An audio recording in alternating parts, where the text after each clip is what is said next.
And welcome back to episode 199 of the Weekly Tech Round with me, Jay. And me, Karl. Wow, episode 199, nearly at the big 200. Nearly. Can't believe that. I know, I can't believe we're still doing this. No, that came out wrong. I mean, in all sincerity, it's awesome. I can't believe, actually, in all seriousness, we've got to this many podcasts. I think it's fantastic. And hopefully, episode 200, we can come up with something interesting for next time. But this week, as promised, it is the AI episode where we're going to talk to you a little bit about AI, kind of what's going on in the world of AI, some of the big stories out there, a bit about DeepSeek, a bit about OpenAI. Of course, where did NVIDIA fit in this? Where did Intel fit in that? And just to round out, because of course it is the Weekly Tech Round, we've got one rumor in the rumor mill, or in the bucket. It is sat there waiting for us. We'll come to that later. But you can't throw a stone at the minute, can you, without hitting something that has AI in the name? It's the latest buzzword. AI is in everything. It has just become, hasn't it? The kind of everything, is AI based. But I guess we've got a couple of things we can talk about. We've got about Jensen Huang, we've got NVIDIA, the kind of impact of some of the latest announcements. But I guess if we think about let's take a step back for a second, right? And think, what is AI? It stands for artificial intelligence, does it? Yes. And AI, when you think about AI, is it just more computing? Is it something really new? Because I think kind of a lot of people probably don't really understand what AI really is it? Look, the problem we've had, though, is they've been calling it AI for so long when it wasn't really AI and it's just machine learning. And I still question a lot of the AI stuff that comes out, or the stuff they add to products. Is it really AI, or is it just more advanced machine learning? Exactly. So I think that's exactly the point. So the concept of machine learning has been around for a long time, isn't it? And that is where you can write applications or programs that allow a machine to learn the task. That doesn't mean the machine's intelligent, but it can, through clever programming, learn how to execute a task, or over repetitive times of learning, work out how to do something better. Yeah, or make guesses or estimates based on historical data.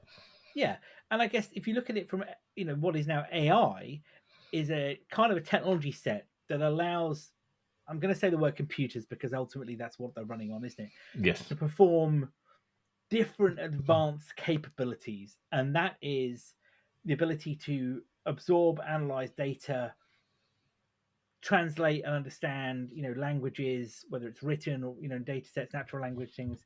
They can see, or they can input images, make recommendations, and it is it's basically it's an algorithmic system, isn't it, that is designed to mimic human intelligence.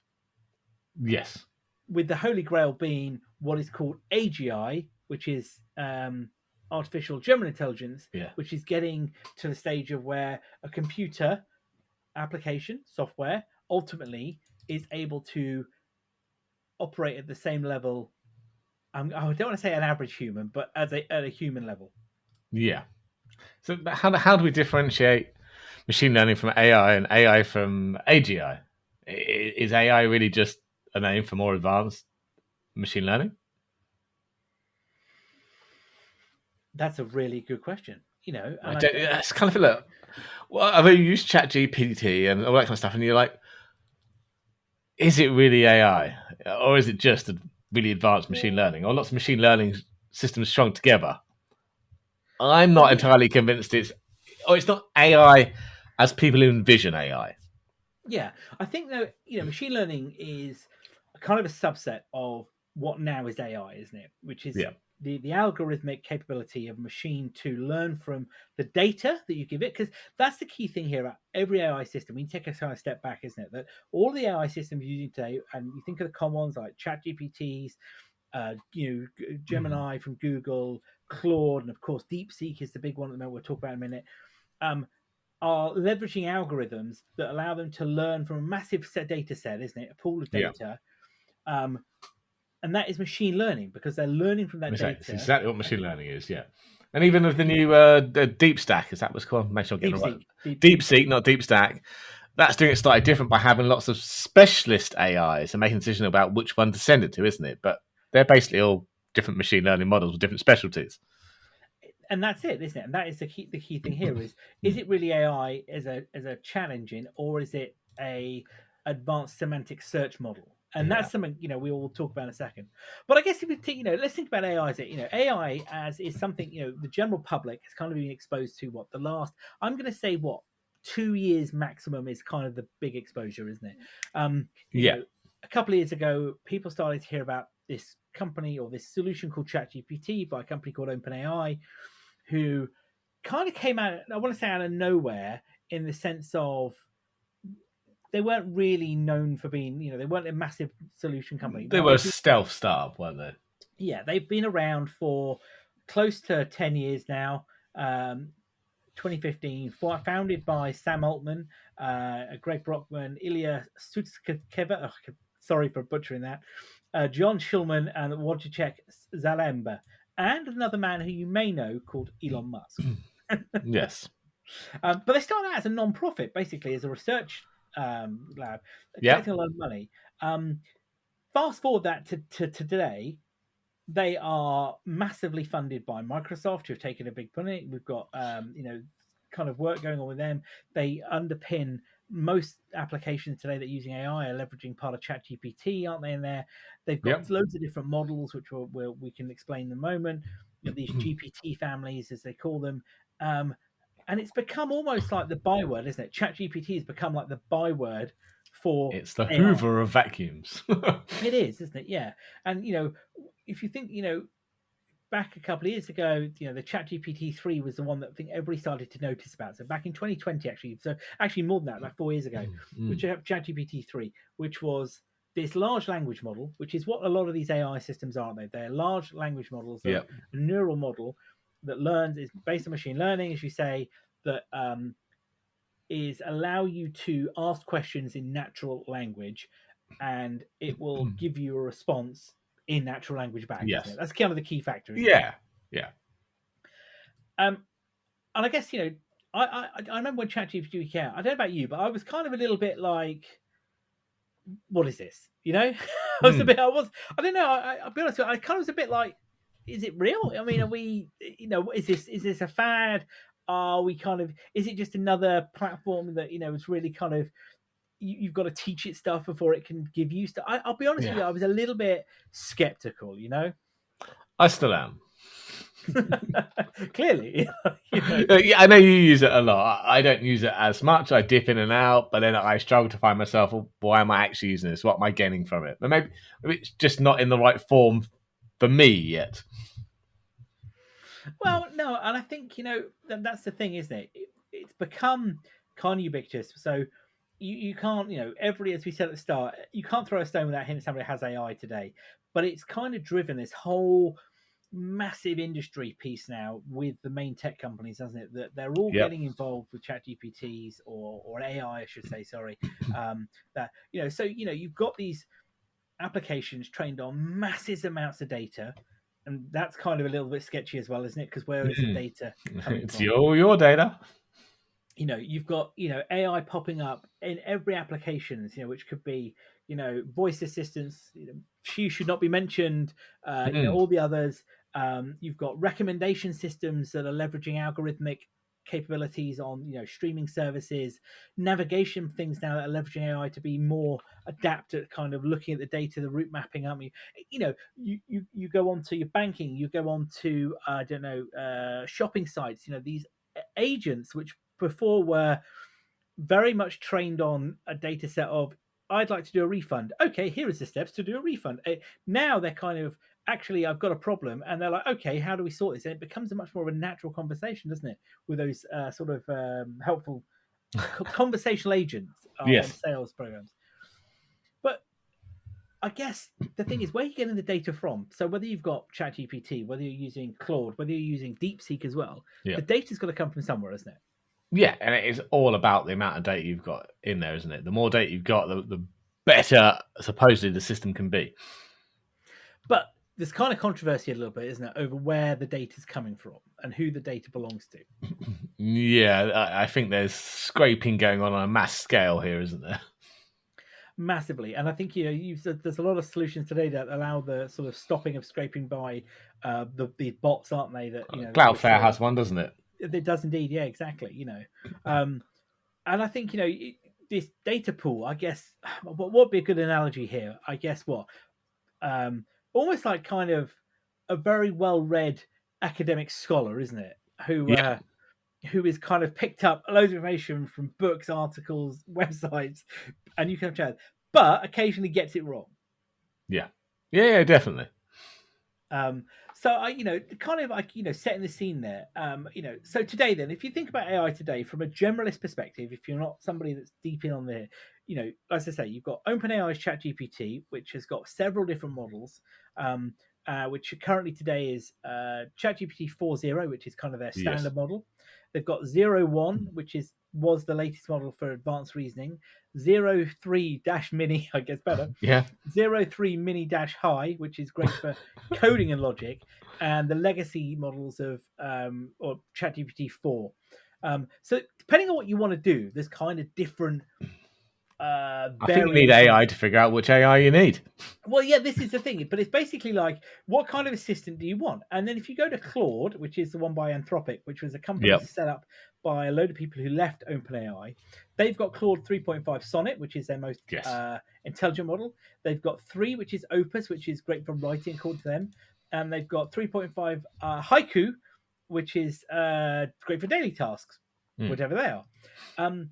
And a lot of these models now can do coding, can't they? They can write music, they can create Yep. pictures, and we've got things like DALI, haven't we? We've got Stable Diffusion, who can create images, Videos, not just videos images. now with Videos. Sora, and the key one as well is you've got, we kept saying, we keep talking about this DeepSeek, which is a Chinese model, which was released a couple of weeks ago, which is very much kind of comparing, I would say media is comparing it to ChatGPT 0.1 model, isn't it? Yeah. And this came out of nowhere and massively kind of destabilized the AI market space, It did, because did it? it was kind of like, OpenAI's taken millions and millions of dollars of funding. They've bought thousands upon thousands of GPUs Yeah. from NVIDIA, and they've got DeepSeek come along, who went, you know what? We've built this on $6 million worth of training. Sorry, well, back it up a second. You've done what? And it's talking and it's acting in a comparable way to how OpenAI's 0.1 model, which apparently at the time was their most valuable. And this massively impacted the stock market, didn't it, a week ago? It just was like a bomb going off in the stock market. And I mean, and not only did it Yeah. affected Jensen Hung, his net worth, but there was a massive loss on Nvidia himself, wasn't it? Yeah. So poor old Mr. Jensen there, he lost, what was it, 20.8 billion from his personal wealth. I mean, don't feel sorry for the guy. He was still worth 103.7 billion after Oh, losing okay, 20 billion. So all right. he's going to be fine. And apparently that's bumped back up now. Well, now that the market's kind of stabilized, but Nvidia itself lost 17% of its stock value, equivalent to 600 billion off its market cap. Those numbers are staggering. I mean, if you look at it today, though, so they dropped from, was it close to 3.5 down to less than 2. I noticed now they're back up to 3.1 trillion. Oh, okay. Oh, yeah. But it was kind of a wake up moment, wasn't it? Because I don't necessarily. I mean, you got to look at this from two viewpoints. Yeah. You've got to look at it from the market, who went, "Oh my god, clearly you don't need to buy so many GPUs, therefore Nvidia's overinflated. This is terrible." But actually, I think this was a short-sighted view of, was like, well, hang on a minute, somebody's forgetting where is DeepSeek, a Chinese company, getting these Nvidia graphics cards from? Yeah, but I know you can still get things like the 4090D and stuff like that kind. You can get Chinese specific versions where certain parts are cut down. I think they worked around that, didn't they? Still be able to use it. Apparently they did. So they reckon, they apparently reckon, the Chinese company at DeepSeek reckon it costs them 5.6 million to train and develop the V3 model of DeepSeek on just over 2,000 of the NVIDIA H800 chips, which are the reduced capabilities. Yes. Which are the H100s are the high ends, aren't they? And the Blackwells now and things like that. And we've got, wasn't it like dropping, Microsoft buying millions of them, Facebook Meta, buying 100,000 of them as well. And it's like, actually, is there an issue here, or is this just the market being spooked by another company coming in? I think it's just been spooked. Yeah, it's already begun to settle, hasn't it? It was a blip.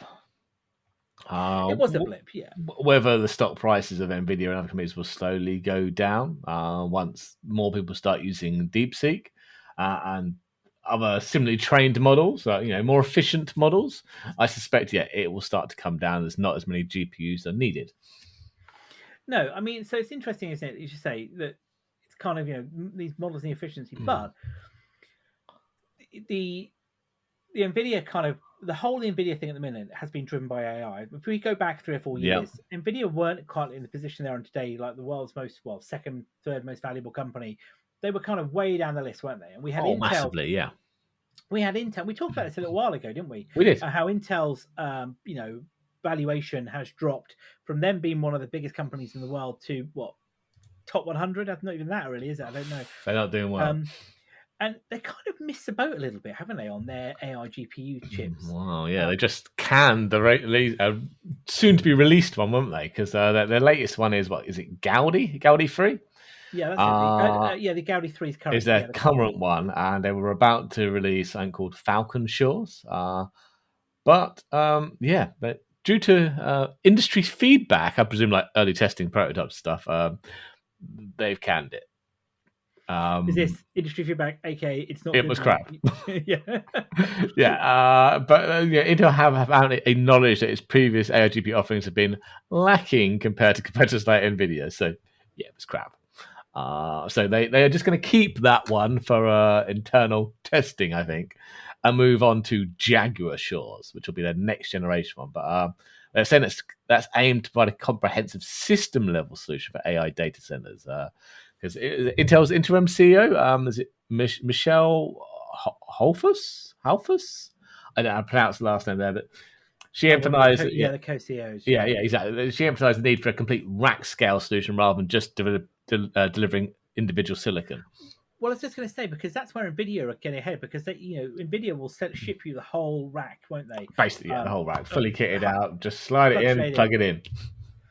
But Intel is still focusing on just selling you the chips. GPU accelerator cards, yeah. Yeah, well, see, this is the problem, isn't it? Yeah, and Intel have the ability to do the racks and to do the networking and to do the CPUs. They just need to bolt it all together into a well-integrated solution. Yeah, it does. I think Intel here are kind of again missed the boat, haven't they? Again, yes. This kind of reminds me of a story I read the other day about Steve Jobs and the CEO of Intel at the time. And Steve Jobs was interested in getting Intel to power the iPhone, if you might recall. Yeah. Well, Intel owned Xscale at that point, didn't they? Yeah. So Jobs wanted Intel chips in the iPhones, but the Intel CEO looked at apparently all the financial modeling and went, "It'll never work. It's not going to work. Not what you want to do." And off the back of that, obviously, they went elsewhere, didn't they? And over the years, we've seen the meteoric rise of ARM chips. TSMC, of course, have leapt up, haven't they? Yeah. And Intel have crumbled. And actually, I wonder whether or not Intel had an ARM chip. They were making it themselves. It was called Xscale, and they sold it off. And I just wonder whether, again, that was another inflection point of, again, a bad company making the wrong move, And the CEO, I can't think of his name. I can't remember his name. It wasn't Pat again, was it? No. It was somebody. I can't think of the guy's name. But apparently, he was quoted as saying that in his gut, he believed in it. Yeah. He believed in the deal from Steve Jobs, but all of the modeling, all of the financial, spreadsheets that they were shown, basically said it was never going to work. And therefore, he couldn't do it. But again, and I think a couple of years later, he then stepped down from Intel. Oh man, yeah. And I think Paul, is it Paul Paul Steve Ottolini? Dettolini, yeah. Yeah, that's it. Yeah. He was the one that Um, also sold off Xscale. yeah, what they are. They tell you two things the same. Oh, yeah. So I think Intel kind of again is playing catch up here, and again it isn't going to be something unless they're going to again give you the full AI rack capability that you need to plug in to train your models. It's expensive business. AI is expensive. It's expensive from the data. It's expensive from the GPUs. It's expensive to power those GPUs as well, isn't it? And Oh, cool them yes. as well. Cool them. Cooling's a big problem. But what we're seeing here, though, in this race, if you look at it as well, is AI is. I think we are. The AI is a bit like the launch of the iPhone, and I know it's probably a really poor analogy, and bear with me a second. If you think about mobile phones up until that point, they were just a phone. It wasn't it realistically. Yep. And I know you could. Well, we had the BlackBerry, and we had but ultimately it was just a phone that did messaging. It wasn't anything really clever. The iPhone comes along. The iPhone is a fully formed mini computer, effectively, isn't it? That does, and as we evolve into the application space, if you look at today, most people's interaction with the internet is through a phone, a smartphone, It is, not yeah. a smartphone. And it's become such an integral part of life that many people don't use a PC or something. They especially developing countries just have a phone. Exactly. You all of your life, you pay for stuff on it. Your information's on it. Your whole life is basically contained on that small 10-inch device. And I think AI really is going to become a mainstream part of our world, and not just a smarter shoe should not be mentioned, but systems are going to do complex challenges. The ability to take over mundane jobs that need doing, and I don't mean plowing a field, but I mean jobs that require call centers, stuff that requires interaction with multiple data sets. But it needs to be safe, doesn't it? I think and that's the key thing as well, is that if you take those data sets that we talked about and the training, whether it's on NVIDIA or somebody else's chipsets, if you poison the well, you're going to get bad results at the end, aren't you? As well. Yeah, I'm sure I read this morning about a latest jailbreak for OpenAI's latest model. I can't remember which one it was jailbreak for, but yeah, getting out of the guardrails and getting to do basically whatever you want it to do. And that's it. And government, we've seen massive, and from that point around guardrails and that, I'll come back to, because if you look at how the AIs have been kind of AI has been taken up by governments, and it's become something that's massive investment. The US is investing heavily in it. We've seen the UK say that we want to drive forward. I think we've got the AI Act, from the EU, haven't we? That talks about like safe research and driving it. This is not a fad. This is not just somebody's invented a new type of computer. This has the fundamental change to our way of life. And you mentioned about the guardrails. It's also, if you take DeepSeek, so the Chinese model, a lot of people were like, okay, this will be interesting. Yeah. Let's see what it knows about China. And one of the common things people have been asking it are things like Tiananmen Square and things like that. And it refuses to answer. Well, no. It starts to answer, then something stops. interrupts it, and it blanks the screen and goes, I can't answer this one. But we've seen people trying, as you say, get off the guardrails with it, to jailbreak it, to ask it questions saying replace all the letters with numbers, or things like that, and it will do it. And people, but again, as more people find the ways around it, the research teams, the others, will also then, put in additional guardrails, won't they, to do it? But the thing is, with AI, is that I think the genie's out the bottle a bit here, isn't it? Yep. And everybody wants to go on it, but I think for me, and kind of you were asking, like, I use it a lot and saying, and you're not using it much at the minute. I use it as a tool. It's a tool for me. It's a tool in my everyday productivity model. So, like for my podcast notes, I shove a load in and say, right, help me just make it a bit more sensical. When we do the podcast titles, I give it all of the information we've talked about this week. All of the show notes, and I like give me a title that matches it. So like for last week, it was episode 198, Epic's fee fight, Google's HTC deal, TikTok's 10 spinning, and breakthroughs in gaming aviation. And it says, right, the reason does it talks about all the things here, and it's sometimes, and I've got a prompt there that says, actually, here's some additional questions. what do you think about Epic's AI strategy to cover iOS feeds? And it's like, gives me talking points as well. That's Doesn't it? right. The problem is, right, I've tried using this, and I do to an extent use it to summarize articles to give me talking points for the podcast. But I end up reading from them and going, that doesn't sound right. I'm sure that's not. And you go back to the article and go, no, it's just hallucinated that.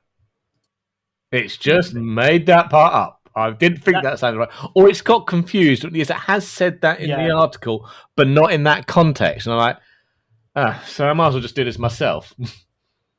That's where you have to be clever. I think you're right. And don't rely on it.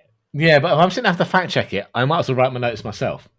Yeah, to a degree, you're right. And I'm not I'm like, it's not there yet for that particular one use case. And that's pretty much the only use case I use it for generally now, or consistently.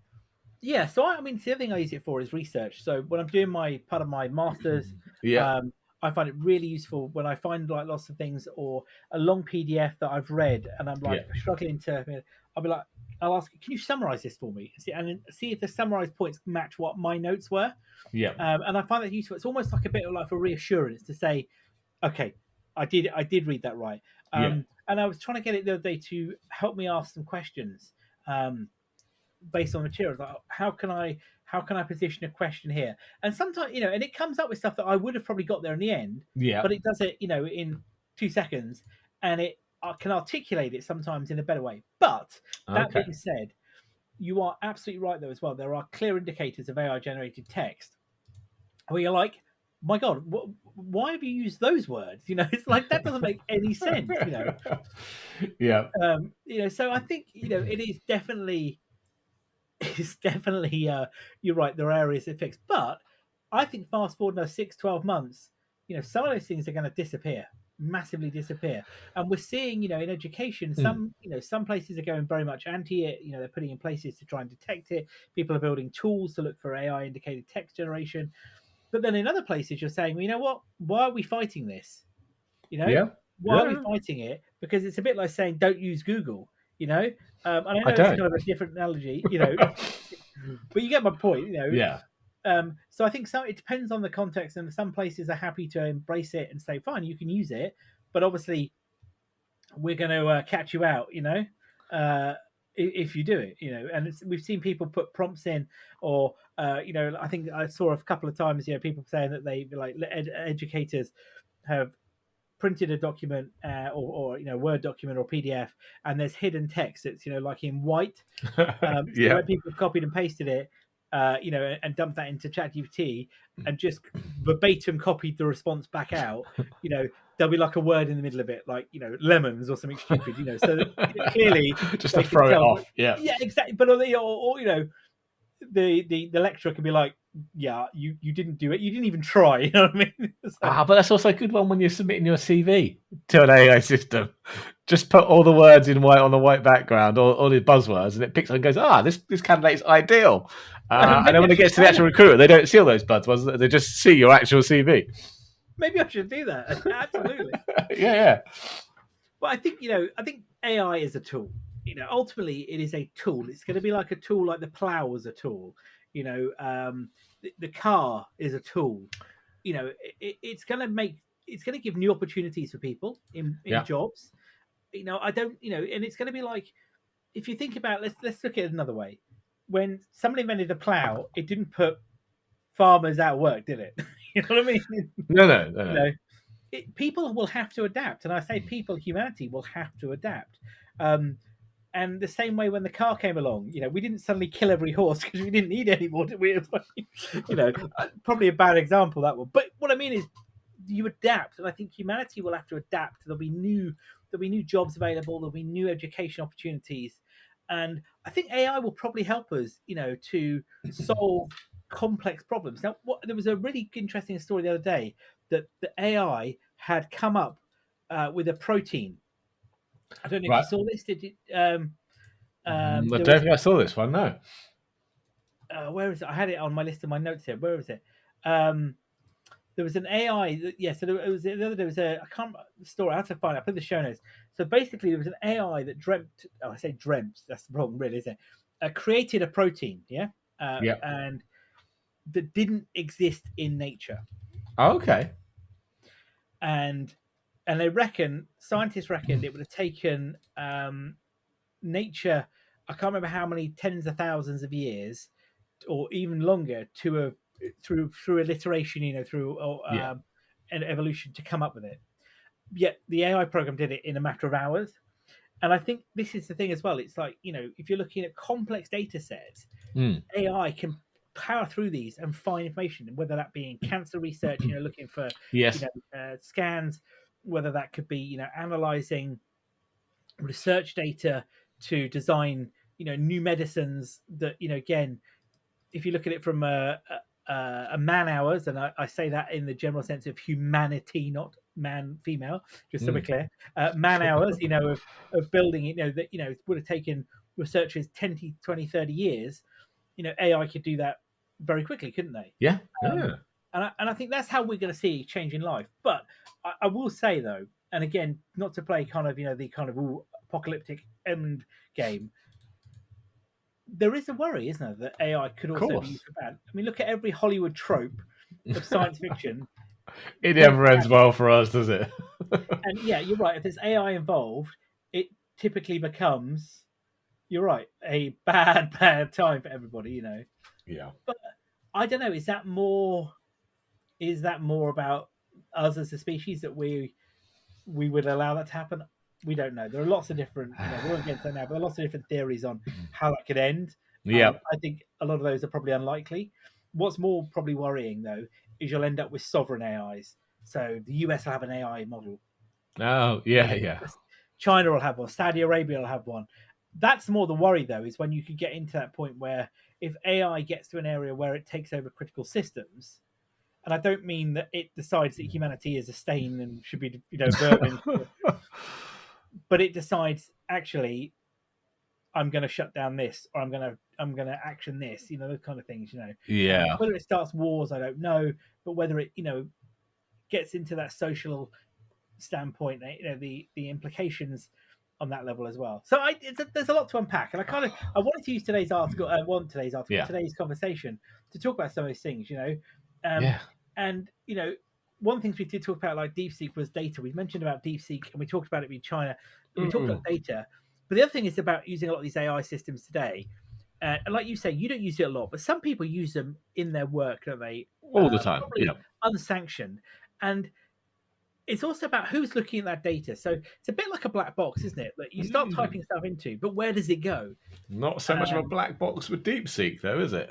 Well, no, and that's a good example. That's a great example. The one we're kind of thinking about here is that with DeepSeek particularly, they are making it very clear if you use this platform Yeah. via them, whatever you put into it is going to be stored on Yes. servers in China, isn't it? It is. I mean, yeah, there was an article just out the last couple of days, or a research paper by a company called Now Secure. They're a mobile security company. And they were doing a bit of a deep dive into the iOS app, particularly the DeepSeek one that's on the store. And I think it's probably still top of the charts.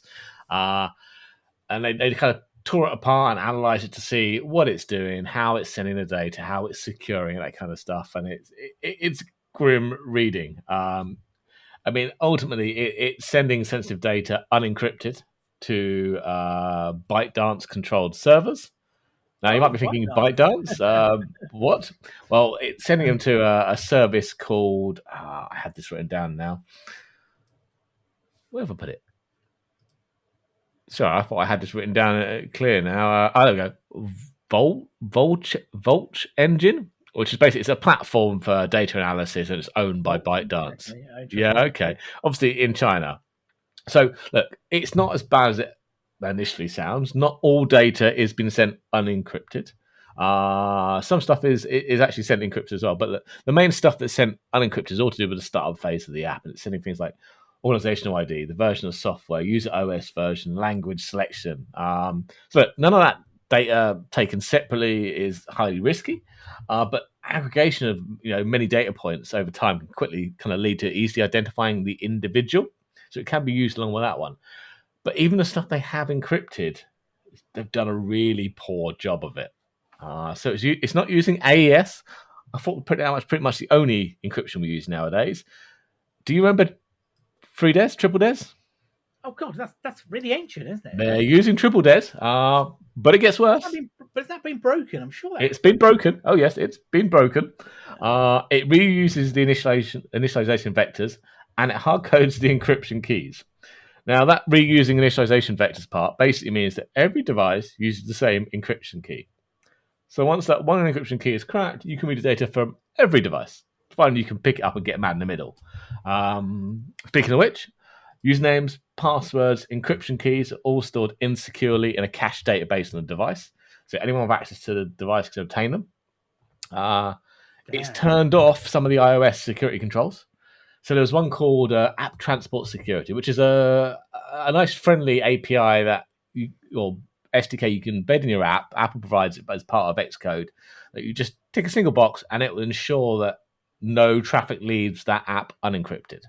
So even if you make a mistake, it just won't go until you do it properly. Now they've turned that off globally within the app. Yeah, what else have we got? Obviously, of course, it's hoovering up all sorts of analytical data and sending it back to this Chinese cloud. And it's not just the iOS version. Their co-founder Andrew Hogg added that DeepSeek app for Android is even less secure than the iOS counterpart.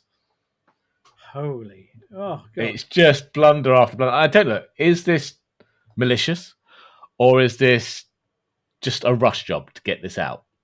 And it's been hastily put together and a stop job, and they'll improve it over time. But doesn't sound good. I don't know. I'm kind of in two minds that one. You must have gone out of your way to use triple DES. Yeah, Because I'm sure the default would just be AES as part of an SDK. I suspect so. But also, part of me wonders whether or not. I think it is again probably a bit of a rush job. Yep. Not everything. I mean, look, Occam's razor is sometimes the simplest answer is the right answer. Incompetence. Yeah, but I wonder again though, is it just you're right, just getting it out as fast as they could. Yeah. I suspect it's to capitalize on the announcement, and here's an app. I don't think the app was there when they made the announcement. It came a week or so later. But with some dubious choices. Yeah, so very dubious. Yeah, look, we all expect any of these kind of apps, even social media apps, to be hoovering up as much data as they can get. And for it to end up in China is no surprise. It's a Chinese company, so that's not shocking. But all the security implementation was just blunder after blunder after blunder. Yeah, it's worrying, isn't it? It really is. Yeah, it was like the top 10 list of things we shouldn't do, and we just did them all. I think, let's be honest, the one thing we've got to be clear of here, with any AI platform, unless it's run by your own organization or you personally at home, is you need to think about where the data goes. Yeah. And, if you wouldn't just drop data willy-nilly, you wouldn't leave, your files lying on the train, station bench. The same way with AI platforms, you need to be mindful of what data you're putting in and where that data resides and where it's going to be set, where it's going to stay. It's just good practice, isn't it, ultimately? Of course, yeah, good data hygiene. As always. But I think, look, bit of an interesting conversation today. I just, I think it was important for us to have a chat about what's going on with AI. I know we haven't. It's such a broad topic. We can't cover everything. So much. I kind of wanted to kind of talk a little bit about some of the things which were happening out there, and we'll talk about it more. AI is going to be a feature of the program podcast going forward because it's going to show up in so many different areas. Whether it be gaming, whether it be tech, whether it be applications, we're going to see a lot of this. So you'll hear more from us as we talk about it in the future episodes in lots of different disguises. Yeah. But it wouldn't be WikiTechRant if it wasn't for. And just to close us out then today, come on, what do we got? This is a brief one, but I mean we've talked about it before. Well, obviously, we're eagerly awaiting the iPhone SE4, the cheap iPhone, for want of a better word here. According to Gurman, though, it's going to be announced as early as next week and on sale by the end of February, with no event, just a press release. That kind of makes sense, though, for an SE, doesn't it? Yeah, if it's not coming in the main event in September, phone-wise, it's not going to get an announcement, is it? No. And he's still saying it's basically as we're expecting. It's going to have the A18, it's going to have the Apple developed modem. Obviously, it'll be USB-C. It'll have Face ID and the iPhone 14 design, but it's not the Pro design, so there's no dynamic island. It's the notch for the Face ID part, but all pretty standard, basically what we're expecting. But yeah, next week at some point, I will be interested to see whether how much the price goes up, if at all. Well, that'll be something then we can report on the next podcast. At episode 200, we'll make sure to pick up on that. Yep. As we think, if it drops in time, if it hopefully does. If it's Apple, it should be Monday or Tuesday, I suspect. Yeah, I would have thought so. And we'll see what happens there then. Well, on that note then, we'll finish up for today. Of course, you can find us on all of the usual places where you get your podcasts from, including on YouTube. We're still on X. We're on Blue Sky, of course, all at Weekly Tech Rant. And leave us a comment. Let us know what you think. If it's something challenging today, if you think it's something we're really wrong about, let us know. I'd be happy to explore that in a conversation. But we'll be back next time. I've been Jay. I've been Karl. Have a good day, all.